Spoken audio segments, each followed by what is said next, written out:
জ্বলছে বাংলাদেশ। বঙ্গবন্ধুর একের পর এক মূর্তি ভাঙা হচ্ছে, দিকে দিকে আগুন, ব্রিজ থেকে ঝুলছে লাশ, হিন্দুদের উপর চলছে অকথ্য অত্যাচার। এমন অবস্থায় বেআইনি সবকিছু রুখতেই জলপথেও শুরু হচ্ছে নজরদারি। দেখুন,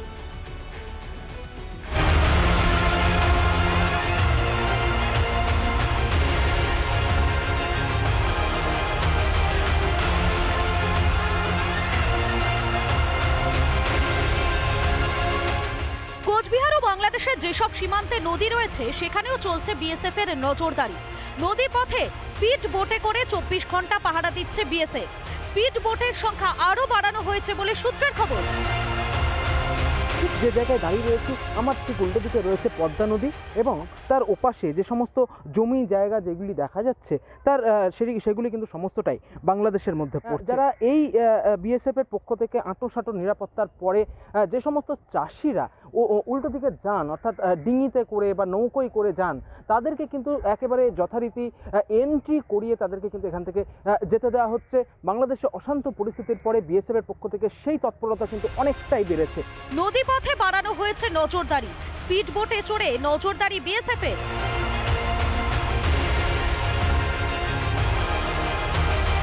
সুন্দরবনেও নদী পথে চলছে নজরদারি। বাংলাদেশের পরিস্থিতির উপর নজর রেখে সুন্দরবনের নদীপথে বাড়ানো হলো নজরদারি। সুন্দরবনের প্রত্যন্ত এলাকা গোসাবা এবং গোসাবা থানার পক্ষ থেকে সুন্দরবনের যে এই সমস্ত নদীপথ রয়েছে সেই সমস্ত নদীপথগুলিতে নজরদারি বাড়ানো হয়েছে এবং পুলিশ আধিকারিকরা তারা এই নদীপথে তারা নজরদারি চালাচ্ছেন এবং যে সমস্ত পর্যটকদের লঞ্চ এবং মৎস্যজীবীদের নৌকা এই নদী দিয়ে যাতায়াত করছে তাদের পরিচয়পত্র দেখা হচ্ছে। নদী পারাপার করে প্রায়ই অবৈধভাবে ভারতে প্রবেশ করেন বহু বাংলাদেশি। বাংলাদেশ অশান্ত হওয়ার পর অনুপ্রবেশ আটকাতে তৎপর হয় প্রশাসন। রিপাবলিক বাংলা। জেহাদি তাণ্ডবে লণ্ডভণ্ড বাংলাদেশ। হাসিনা সরকারের পতনের পরই দেশ জুড়ে চরম নৈরাজ্য। গণভবনে ভাঙচুর, অগ্নিসংযোগ থেকে সংসদ ভবনে তাণ্ডব। রোষের আগুনে আওয়ামী লীগের একাধিক নেতা। তাই প্রাণ বাঁচাতে ওপার ছেড়ে এপারে আশ্রয় একাধিক নেতা। টুরিস্ট ভিসায় কেউ পেট্রাপল, কেউ বা আসছে ফুলবাড়ি।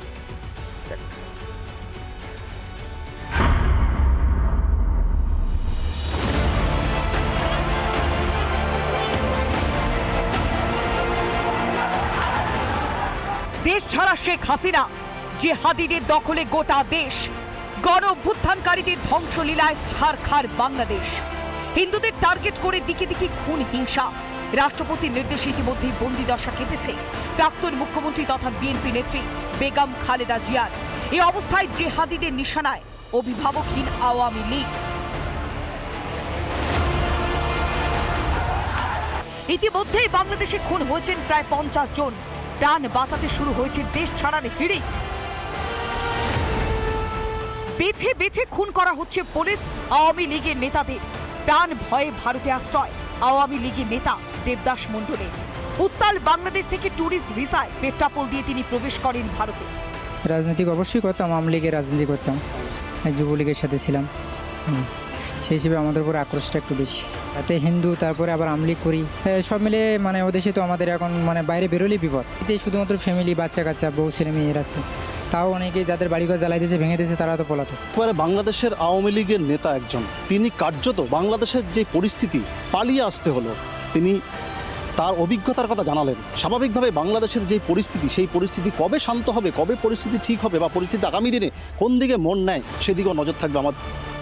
ওপার বাংলার আঁচ এপার বাংলাতে যাতে না আসে সেজন্য সীমান্ত সুরক্ষায় কড়া নজরদারি বিএসএফ এর। দফায় উত্তপ্ত হয়ে ওঠে বাংলাদেশের বিভিন্ন প্রান্ত। সেখানে দাঁড়িয়ে যাতে সেই বাংলাদেশের অশান্তির আঁশ যাতে কোনোভাবে ভারতে না প্রবেশ করে, সেই জায়গায় দাঁড়িয়ে অর্থাৎ এই যে ভারতবর্ষ, সেই ভারতবর্ষটাকে শান্ত রাখার জন্য মূলত বিএসএফের জওয়ানরা তারা কড়া প্রহরীর মতো তারা পহরা দিয়ে রাখছেন। বিএসএফের ডিজি তিনি এসে দীর্ঘ সময় যে বৈঠক করলেন, কথা বললেন, পরিস্থিতি জানলেন, খতিয়ে দেখলেন। উচ্চ পর্যায়ের বৈঠক শেষে পেট্রাপল বন্দরে 0 পয়েন্ট পরিদর্শন করেন বিএসএফ এর ডিজি। চলছে বাংলাদেশ। একরাশ আতঙ্ক নিয়ে দেশ ছাড়ছেন আওয়ামী লীগের সমর্থকরা। শিলিগুড়ি ফুলবাড়ি সীমান্ত দিয়ে ভারতে আসেন আওয়ামী লীগের সমর্থক মোহাম্মদ রুবেল। চোখে মুখে আতঙ্কের ছাপ স্পষ্ট। বাংলাদেশের এই মুহূর্তে পরিস্থিতি খুবই খারাপ। তাদের ঘরবাড়ি লুটপাট, জানমালের নিরাপত্তা নাই, ঝুঁকিতে পুরো বাংলাদেশ ঝুঁকিতে। কারা করছে মূলত এই ঘটনা? এগুলো জামাত শিবির বিএনপি এরাই করতেছে। রাতেও কড়া নিরাপত্তার ঘেরাটোপে ফুলবাড়ি সীমান্ত। সন্ধ্যাবেলাতেও কিন্তু ভারত বাংলাদেশ সীমান্তে বিএসএফ এর নজরদারি চলছে। ভারত বাংলাদেশ সীমান্তে যাতে নতুন করে কোনো অনুপ্রবেশের ঘটনা না ঘটে সেদিকে কিন্তু নজর রাখছে ভারত সরকার। বিএসএফকে করা হয়েছে হাই অ্যালার্টে, প্রতিটি জায়গাতে পেট্রোলিং বাড়ানো হয়েছে, পাশাপাশি যেই সমস্ত জায়গাতে নাইট ভিশন ক্যামেরা রয়েছে সেগুলোও কিন্তু 24 ঘন্টা মনিটরিং করা হচ্ছে, কোথাও যাতে কোনো রকম অনুপ্রবেশকারীরা হঠাৎ করে ভারতের দিকে না আসতে পারে সেদিকে বাড়তি নজরদারি রাখছে বিএসএফ। জ্বলছে ওপার বাংলা, কাঁটাতারে সীমান্তে নিশ্ছিদ্র নিরাপত্তা বাহিনীর। প্রশ্ন একটাই, কবে ফিরবে শান্তি, কবে নিভবে হিংসার আগুন? টিটপ বিশ্বাস ও রণজিৎ বোস, রিপাবলিক বাংলা। বাংলাদেশ সেই মুহূর্তে জায়গায় জায়গায় অশান্তি, এবং সেই জন্যই যাতে অনুপ্রবেশ না করতে পারে সেই কারণে জায়গায় জায়গায় কিন্তু এই মুহূর্তে নজরদারি চালানো হচ্ছে। সেই ছবি, কড়া নজরদারি চলছে। বাংলাদেশ এবং ভারতের যে বর্ডার, যে সীমান্ত, সেই জায়গায় নজরদারি। এই মুহূর্তে যে ব্রেকিং এ নজর রাখতে হচ্ছে, অগ্নিগর্ভ বাংলাদেশ, সজাগ ভারত, চ্যাংরাবান্ধা সীমান্তে কড়া নজরদারি, নাইট ভিশন ক্যামেরায় নজরদারি, নদীপথে স্পিড বোটে নজরদারি, বাড়ানো হচ্ছে স্পিড বোটের সংখ্যা, সীমান্তে মোতায়েন অতিরিক্ত বাহিনী। এই মুহূর্তে সেই ছবি রিপাবলিক বাংলায়। আপনাদের আরো একবার জানিয়ে রাখি, বাংলাদেশের পরিস্থিতির কথা মাথায় রেখে নজরদারি বাড়ানো হলো। অগ্নিগর্ভ বাংলাদেশ, সজাগ ভারত, চ্যাংরাবান্ধা সীমান্তে কড়া নজরদারি, নাইট ভিশন ক্যামেরায় চলছে নজরদারি, সীমান্তে মোতায়েন অতিরিক্ত বাহিনী। এই মুহূর্তে সেই ছবি।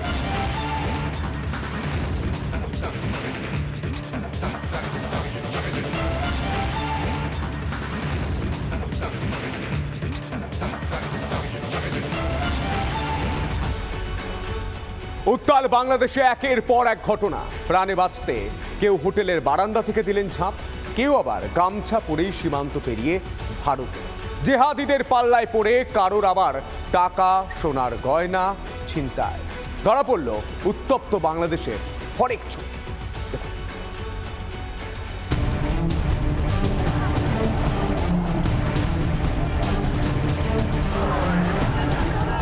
চারিদিকে জ্বলছে আগুন, উত্তপ্ত উত্তাল পরিস্থিতি বাংলাদেশে। সেই আগুনের আঁচ থেকে বাঁচতে লাগাতার প্রাণ বাঁচানোর চেষ্টা বাংলাদেশের নাগরিকদের। কয়েকদিন আগেই অসমের বাসিন্দা রবিউল ইসলাম বাংলাদেশে গিয়েছিলেন ব্যবসার কাজে। উঠেছিলেন যশোরের একটি হোটেলের 12 তলার একটি ঘরে। সোমবার সেই হোটেল ঘিরে ফেলে আন্দোলনকারীরা, আগুন ধরিয়ে দেওয়া হয় হোটেলে। তাদের হাত থেকে বাঁচতেই দুই ভাই নিচে ঝাঁপ দেন।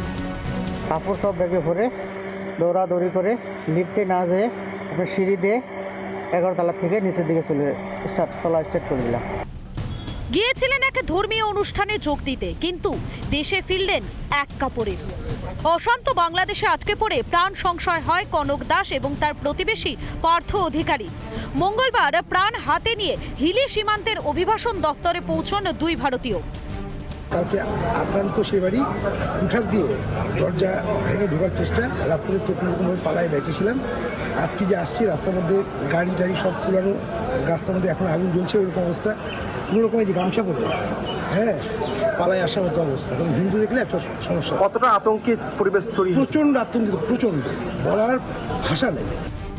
একদিকে যখন অগ্নিগর্ভ অবস্থা, ঠিক সেই সময় ছিনতাইয়ের ঘটনাও অবিরাম ঘটছে বাংলাদেশে। কিছু ছেলেপেলে আসবে আর কি হুমকি ধুমকি দিয়েছে। কি হুমকি দিচ্ছে, কি বলছে? টাকা পয়সা নিয়ে গেল। কত টাকা নিল? যাচ্ছিল এবং গলায় একটা চেন ছিল সেইটা, এবং গাড়িতে আগুন লাগাবে, আমাদের পাসপোর্ট ফেলে দেবে জলেতে, এইরকম একটা অবস্থা। শুধু হার ছিনতাইয়ের ঘটনাই নয়, আওয়ামী লীগের দপ্তরেও লাইন দিয়ে লুঠের ঘটনা ঘটে। কিছু কিছু জায়গায় আগুন জ্বলতেও দেখা যায়। লোকজন রিকশা ভ্যান নিয়ে এসে সামনে যা পাচ্ছে সবই নিয়ে যাচ্ছে। রিপাবলিক বাংলা।